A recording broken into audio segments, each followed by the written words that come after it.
হার্দিক পান্ডিয়াকে কলকাতার কাছে ট্রেড করার জন্য রাজি হয়ে গেছে মুম্বাই ইন্ডিয়ান্স, কিন্তু তারা বলেছে আমাদের দুটো শর্ত আছে। প্রথম শর্ত হলো অঙ্কুশ রঘুবংশী, আর দ্বিতীয় শর্ত হলো রমনদীপ সিং। এই দুটো প্লেয়ারকে আমাদের লাগবে।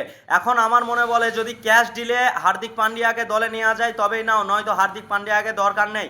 কারণ শুভমান গিলকে ছেড়ে যে ভুলটা কলকাতা ম্যানেজমেন্ট আগে করেছে সেই ভুলটা দ্বিতীয়বার আর যেন না করে।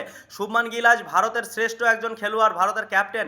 অঙ্কুশ রঘুবংশীরও সেরকম ট্যালেন্ট রয়েছে শুভমান গিলের মতো, সে তার মতো একদিন একটা বড় প্লেয়ার হবে।